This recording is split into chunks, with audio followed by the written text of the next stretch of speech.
Hi guys, Reverend Crystal Cox here, and yes, this is the look I'm trying to pull off today. Yes, there's traffic, and yes, I'm a dork. You can call me Reverend Dork if you like. Today I'm bringing you a message from the barnyard. Well, you know, it's not really a message from the barnyard. Okay, I'm bringing you a message from Jesus Christ today. And I don't mean blasphemy by laughing a little bit about it, okay? The thing is that I was in the park today in Tacoma, Washington, and these two Mormons walked up to me and they asked me if I wanted to hear a message about Jesus Christ. I say it like that because this is how I'm talking. Now, would you like to hear a message about Jesus Christ, ma'am? Well, I got ma'am right, so I was kind of glad about that. However, I realized that though I want to be the kind of reverend, and I talk about people that are to be part of my ministry, I want them to be lighthouses. You know, you're walking around and people, they need to know that you are a spiritual person and to get a spiritual message from you, but they don't want to be accosted, and they don't want you to have black slacks on and a white shirt and come up to them and say, they look at me making sure I'm going to be receptive or not, and they, would you like to hear a message about Jesus Christ?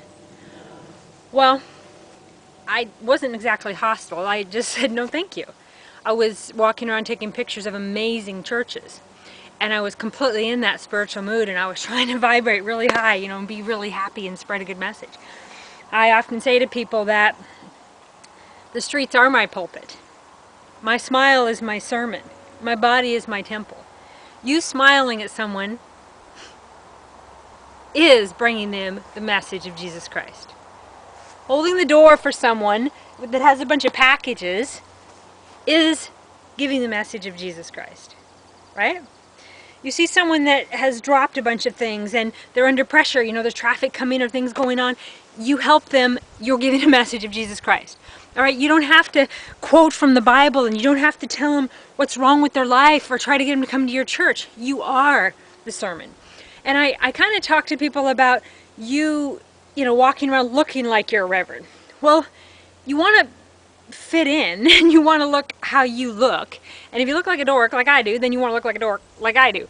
But I was trying to analyze my own perception of that, and I wasn't really offended, but it was a little bit weird for me because you know, I wasn't really intimidated, but I wasn't open to their message either. So, you know, if you had a shirt on, like a t-shirt that had a really cool spiritual message, you know, maybe something in the back says hope, or have hope, or you know, God bless you, or Goddess bless you, or, you know, breathe, or just something to uplift the people around you, and you just smile and you just walk among them vibrating high. It inspires them to be happy too. When you're healthy and happy, it inspires others to be healthy and happy. You know, when you have two guys coming at you, kind of cornering you a little bit, would you like a message about Jesus Christ? Immediately it's like, no, thank you, right? Even though I'm looking at churches, I'm studying all these churches in this area is just beautiful and amazing, and I'm really feeling spiritually high, and I'm trying to, you know, I'm complimenting people that are smiling, and I'm being all happy, and my energy's up, and I'm in that vibration, but I immediately, with them. So anyway, I just wanted to tell you guys that story, and that your smile is kind of the best way to spread Jesus' message, in my, you know, in my belief. All right, I want to visit with you guys a little bit about bringing back Goddess Church. I'm in Port Townsend, Washington. I'm going to be doing a lot of stuff online, video conferencing, and these videos. And, you know, you can obviously watch them or not watch them. You can think I'm a dork, you can think whatever. But when I walk around, like all the places I went today, I realize that people do like my message. And even when I'm a dork, they kind of like it. And, you know, for my haters, you know, I have them anyway. I have haters all over the world. And I have people that like me too. So I'm just going to be me, and this is my life. And if I can make one person smile with each video, you know, at any point before I die or after I die, then it's worth it to me. This is what I do. Okay, bringing people messages of hope and love, and you know, you can laugh at me. Even, you know, hating me makes the hater happy and raises the vibration of Mother Earth for all of us, right? Right. All right. So whatever I do, if you're still watching the video, it's probably raising the vibration. Love me? Hate me? You happy? Okay. So, Crystal Cox, Bringing Back Goddess Church, and we are an all-faith spiritual sanctuary. And I was discussing this with someone today, and they said, well, what are you going to talk about? You know, if you can't really be all faiths, right? No, I can't. And I can't get up there and start talking about the Bible to someone who's not into the Bible. I can't get up there and start talking about pagan stuff who somebody's like, you know, repulsed by that. Or Buddhist and, you know, reincarnation. And if someone's offended by it, they're not going to want that. So you can't just go up there and go, all right, I'm every faith, and then blather every faith, okay? It's kind of not what I had in mind. It's more like, and it's going to kind of change over time, but it's more like a place for people to be who they want to be spiritually. So have an alternative medicine, a wellness library, teaching people how to be healthy, in support of organic foods and a healthy body, your human vehicle being healthy, teaching people how to get out of their jobs that they hate so that they can get happy. And there's going to be different nights, different sermons. So say, you know, Christian sermons one night, maybe Buddhists come in to meet another night, and you can go to any night you want, right? So you can go to all of them, and you can be part of that. But we're not necessarily going to intermingle sermons and talks and things. We're going to have them at different times. Which leads me into, I'll come back to this, but I was thinking today about the beef that I have with churches. So many beautiful churches, right? They're these sacred spaces, and they're big spaces, and they have big parking lots, and some of them have really big, green, beautiful lawns and all this space. And let's see, 7 to 10 on Sunday or Wednesday night, or we have a sermon Sunday afternoon or Sunday morning or whatever. So it's like, I mean, and I'm really pushing here, 6 hours a week they're using the building, right? Now you got 7 days a week, 24 hours a day. You could be teaching people to be well, to be healthy, healing people, doing energy healings, doing body work, spiritual healing, teaching people about organics, right? You could be doing spiritual counseling. You could be doing Bible studies. You could be doing spiritual studies. You could have Buddhist gatherings. This is a building that could be open to all denominations at any time. Okay, so what we want to do is set up, different times that people can come in and do that. They can come in and co-counsel. They can have meetings and have it open 7 days a week. I'm not going to be doing this alone. I'm going to have help, and Spirit tells me that more help's going to just keep coming to me and coming to me.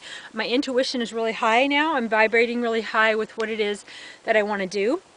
I wanted to do an alternative healing clinic sort of deal for about 20 years, and the last 5 it's been really strong as wanting to do it as a church, because I am intensely spiritual. Everything I do is spiritual. My work online fighting corruption has been spiritually guided for me. My life has been very connected to spirit my entire life. When I was young, I used to put my Bible in my backpack, and I would put venison, which is deer meat, in tin foil, the little Worcestershire sauce and some salt. I get my matches and newspapers, and I get my Bible tapes, and I would just go down to the lake, and I had my motorcycle, and I'd just go down there and I would pray, and I would read the Bible, and I would make myself my dinner, and I would spend all day down there. And I was raised an only child. It turns out when I was 21, I found out I have a brother and sister, but I was raised as an only child. And this lake was like just kind of right out my back door, it was probably like a mile, and so it was kind of like just an extension of my bedroom, and I really loved to be there. And so I studied the Bible a lot when I was a kid, and I was a Jehovah's Witness, but I was never baptized, so I'm not shunned. Which is a good thing, right? Which we're not going to be doing at Bringing Back Goddess Church. So I do know a lot about the Bible, but I certainly don't know a lot. You know, like Pastor John Collins and Bringing Back God Church, I mean, he can just go into scripture any which direction, right? And I can't necessarily do that. Anyway, back to what I was saying, 7 days a week, these buildings should be available for something spiritual, okay?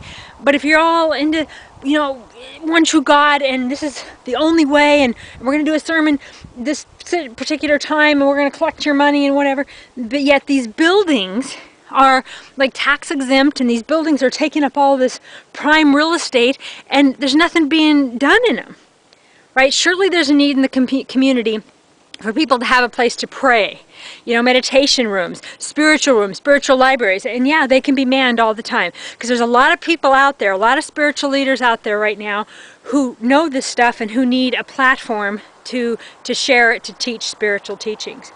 So Bringing Back Goddess Church, one of the things we're trying to do, and we're doing this in conjunction in a way with Bringing Back God Church, but we're going to have different churches because we have a different, you know, different belief system.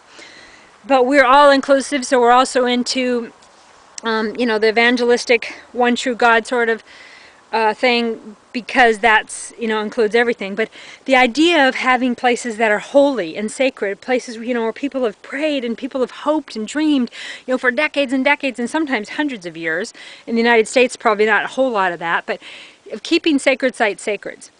There's a whole lot of churches that are being torn down because, well, with the Catholic churches, a lot of them were sold because of, you know, bad things and needing to pay off lawsuits. But in some places, people just, they don't want to go to churches anymore with one true God. They don't want to be judged. They don't want to be like, hey, if I commit a sin according to your book, then I'm going to hell and blah, blah, blah. They don't want that.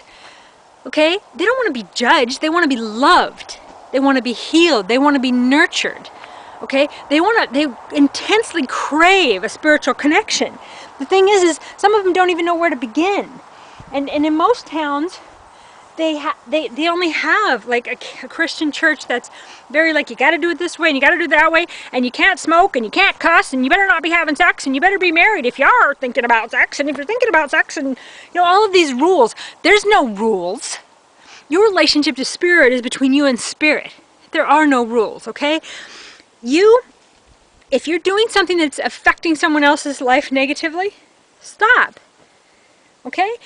And a lot of people to me say, well, I'm a hypocrite in saying that because I do things that affect people negatively, but what I do is I give voice to victims of corruption, victims of abuse, victims of horrible things, and you know, you can't not hurt anybody when you're a spiritual warrior.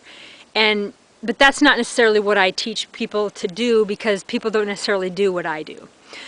Okay, so if your theology, your religion, your spirituality is judging and hurting the way other people connect to God and spirit, well, then that's, I don't want to say it's good or it's bad or it's wrong, but in my belief system, it's just not the way to go. Okay, that's not what I believe, and that's not what we're going to be doing at Bringing Back Goddess Church. Okay, so the idea is to have churches, and probably as many places as we can, as the help just rises and the money comes in, and we'll just see, you know, what Spirit brings on that.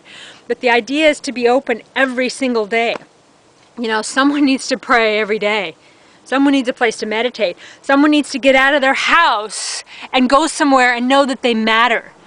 Someone needs to not want to die, or not want to just be hopeless and just laying there watching TV and have no clue what to do to help raise the vibration of Mother Earth, to heal themselves, or to be happy in any way. So Bringing Back Goddess Church is about having books and videos and people and life and plants and maybe some vegetables growing and vibrant pictures and spiritual pictures and things that make people feel alive, so they feel like they have a reason to live. And to go to this place any day of the week, so you can pray, so you can meditate, so you can study spirituality, so you can find a reason and a meaning, but not be judged on that reason or meaning being any specific religion. Okay? What it is to you, what's sacred to you. If you study Buddhism 5 years within the walls of our church, and you decide that that's wrong and you don't want that, and you switch to Christian and you denounce Buddhism, you're still welcome within the walls of our church, a holy sanctuary, a house of hope, a place of faith, a sanctuary of healing, a place to connect. And it's not necessarily about sitting there and visiting with the pastor, the minister, the priestess that's there, because, you know, we are mostly, well, we're going to be entirely women-led. We're not exclusive of men in any way, but it is a women-led. It's bringing back the goddess and the feminine divine, and I'll do more videos about that, because it is about equality among men and women. It's not about going from a patriarch to a matriarch. It's about equality.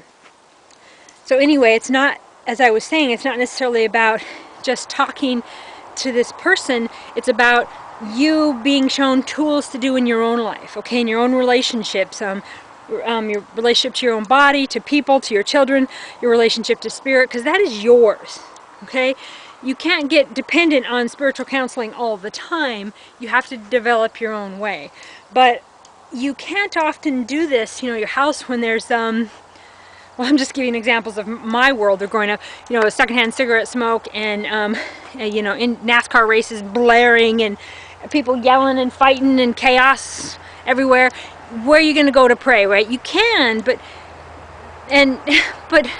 you know, there's nature, but in some places it's even hard to be in nature, you know? So it's like if you had a place where you could just go and just pick up a spiritual book and read something inspiring or have someone smile at you and accept you. Okay, now that person, that spiritual, like, I don't have to condone what you do. Okay, you don't necessarily need to confess your shit to me. Excuse my cursing. But you are a human being. You deserve love. You deserve hope. You deserve faith. And you deserve a place to go to get spiritual nourishment based on what you want. Okay, these massive, amazing, magical churches all across the land are empty, what I can see, 90% of the time, if not more. Why? These are amazing places that should be open for people to go and sit in and pray. You know, I was going through a lot a few years back, and I was in Key West, and it wasn't really a vacation, it was a business thing, and I just lost everything in my life, and I was going through a breakup after 16 years, and I was really struggling. And on top of that, I'm walking the streets and it's hot. It's like walking through water, like humid and just horrible. I had a blister on my feet, and on top of that, I had to go to the bathroom, right? And there's nowhere to go to the bathroom. Everywhere there's signs, we don't have public restrooms, we don't, you know, it's just, and I'm just feeling really down, and I'm walking and I'm alone. I had went there for a couple of weeks with some other business folks, but this particular week I was alone. And I was walking downtown, and there was this big, beautiful, amazing church, and it was open. And it had a beautiful, amazing, large restroom. And it had wooden pews, and it had pictures of Mary and Jesus, and it felt sacred and it felt wonderful. I spent 3 hours in that church praying and writing and hoping for a better day. Now these churches the doors are closed all around the United States, the doors are shut, they're all locked up, you know, yeah, you can't just have people coming in and doing bad things. I mean, and, you know, destroying the property and whatever, but there's got to be people out there who would woman places like this to keep them open so that people had a place to come in and pray. Like this place, I mean, I could have done things in there. I mean, if I had spray paint, I could have, I mean, I don't know. There was nobody watching me, you know, so maybe there's just enough of a blessing, enough love, enough light, you know, angels, spirits to protect places that people won't do that kind of stuff if you just give them a place of hope, a place to get out of the heat and get out of the pain, get out of the suffering and get out of people's judgment and everything they're dealing with, and just have a place to sit and pray. Just a quiet place to sit and pray. Wooden pews, you know, brick, historic places where people have prayed for hundreds of years. The energy of it. Pictures of Mary Magdalene, pictures of Jesus, spiritual imagery. These are what we need, and we need them everywhere. And these churches that are shut down, or that are only open a couple days a week. Well, I want to change that. One town, one person, one minister, one pastor, one priestess at a time. One reverend, you know, one house of hope at a time. Anyway, we'll talk again real soon, and God has blessed you all.